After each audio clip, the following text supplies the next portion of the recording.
Hey everybody, welcome back to the Sonic Chronicle. My name is Owen and today we are looking at a new song from Sum 41. I think this came out yesterday as of recording, and this is a song called Waiting on a Twist of Fate. Sum 41 have been releasing a number of songs over the past couple of months, the past 3 to 6 months, since I kind of started doing this project as well.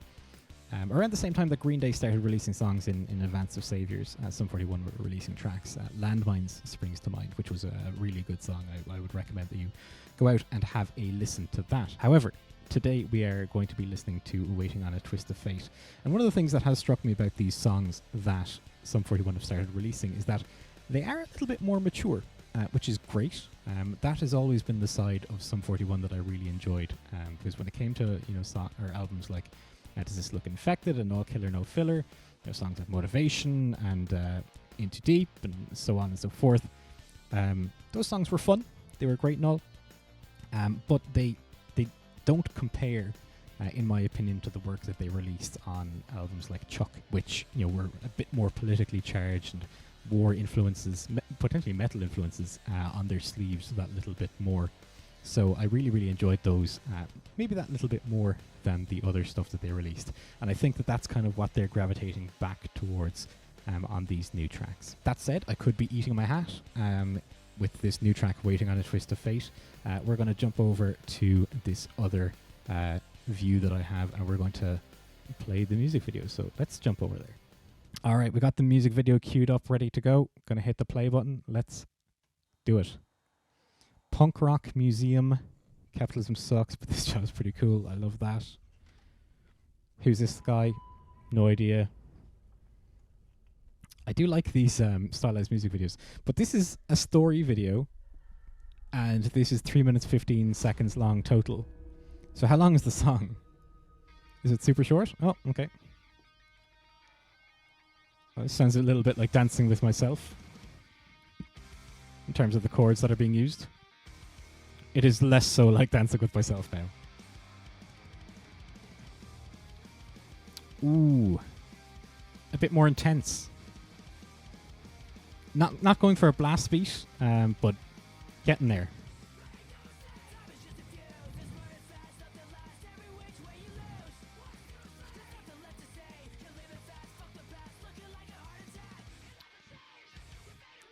Yeah, this is heavier than pop punk, which is great. Also, Derek is looking great. Derek Whibley looks fantastic these days, which I'm very glad to see because he looked pretty awful for a while there. He looked very unhealthy, and so it's good to see that he's back in good health.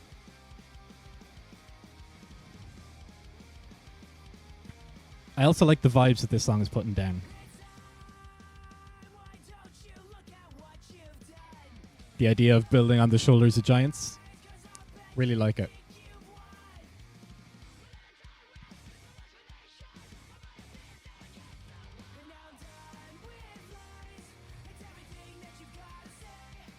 I also like that, punk has survived in some capacity from when it was originally conceived. Like the idea of like rock and roll isn't the big deal, and it's maybe a little bit too complex for its own good, and as a result we're going to strip it back and we're going to do 3 chords and the truth,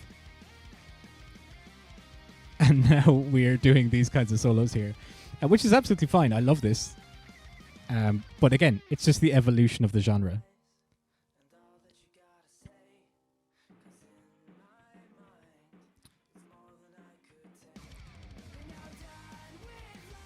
I like this.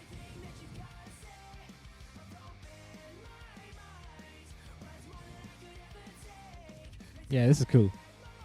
As I say though, yeah, punk has kind of really, really evolved over time.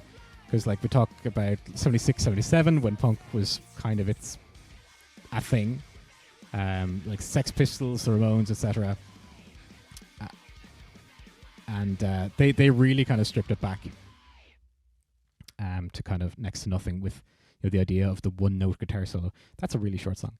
The idea of the one-note guitar solo that the Ramones did on I Want to Be Sedated. And then punk kind of died a little bit in 1977. And then it was kind of taken over. The music scene in general was kind of taken over with post-punk, which was the idea of, punk kind of failed, so let's kind of reinvent it and use like a bunch of effects and things like that, and go the completely opposite direction of like stripping everything back. And you had bands like U2 kind of come along, and The Edge using like the infinite guitar and things like that. So it was a really interesting time for music. But again, punk didn't really, I suppose, die entirely. It just evolved into, I suppose, over time into pop punk. When Green Day and Blink-182 kind of came along in the early to mid 90s, and then Sum 41 came along, and I think that they were kind of pushed into the mold of Blink-182 and Green Day a little bit with those albums like All Killer No Filler and songs like Motivation and In Too Deep and stuff like that. But then on Chuck, they really kind of, again, wore their influences on their sleeves, because they were big metalheads, or at least their guitarists are big metalheads. As they say themselves, Maiden and Priest were the gods that they praised. So it was good to see that they were able to flex that muscle when it came to albums like Chuck. Anyway, yes, this is a good song, building on the shoulders of giants. Sum 41, good band. Looking forward to hearing more from them. I believe that they are touring again, potentially doing their last ever tour, from what I understand. Yeah, so they are going to be touring for the very, very last time. These are their final tour dates. They're touring globally at the minute. They're going to be playing all over the world, which is why I know about it. But yes, they have kind of noted to themselves that they just don't have, I suppose, the strength or the energy to keep going and to move forward together. Which, those songs, they don't seem like they don't have the energy to keep going together. They're doing a great job. They're releasing great music. So, I mean, only they know when it's time to call it quits. So I'm not going to say or say anything to the contrary. But yeah, I'm a little bit disappointed. But they have to do what's right for themselves. Anyway, we're going to leave it there for this video. Thank you so much for watching. If you have any comments, leave them in the comments section below. If you like this video, go ahead and hit the like button, because it helps me greatly when it comes to the YouTube algorithm. And of course, subscribe if you like what I'm doing. Subscribe to the channel to see more of this kind of short form content, and maybe some of the long form content as well when it comes to the Casually in Conversation series. However, that is where we are going to leave it today. Thank you so much again for watching, and I will see you next time. Bye bye.